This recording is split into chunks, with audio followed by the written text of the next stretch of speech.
នឹករឿងអាភពឈឺចាប់ពេញប្រាណព្រោះតែម្ដាយក៏យ៉ានគាត់រាប់អានតែអ្នកមានប្រាក់បងជាកម្មករបែកញឹង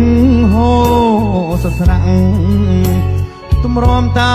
បានបើកប្រាំងមកដឹងជាជំនួនស្នេ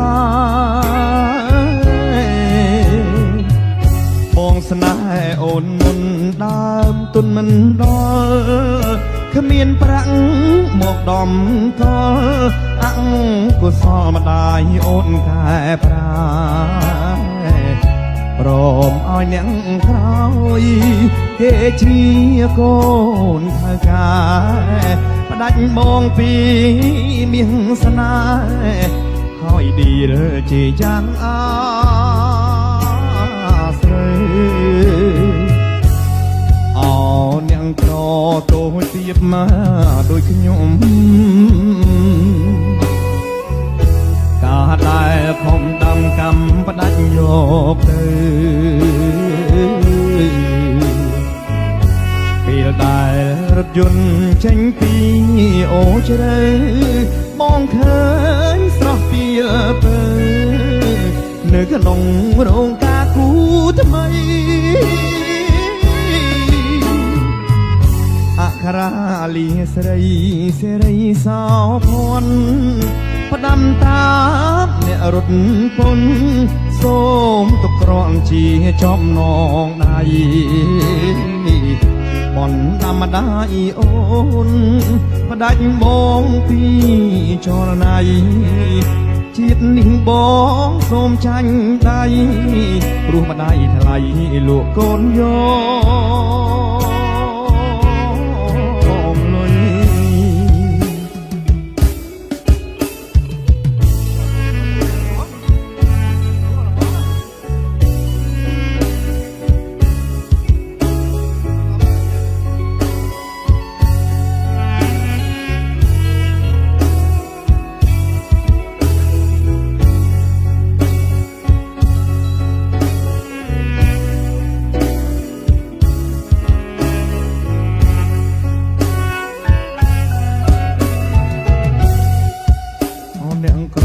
តូចទៀតម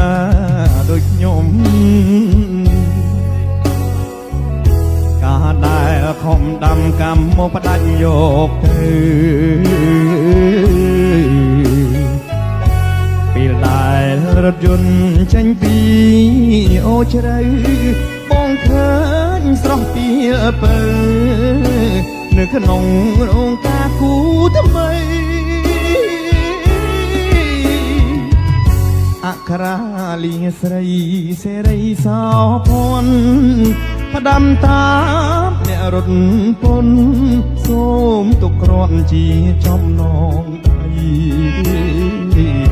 បនដាម្ដាយអូនផ្ដាច់បងពីចរណៃជាតិនេះបងសូមចាញ់ដៃព្រោះម្ដាយថ្លៃលក់កូនយក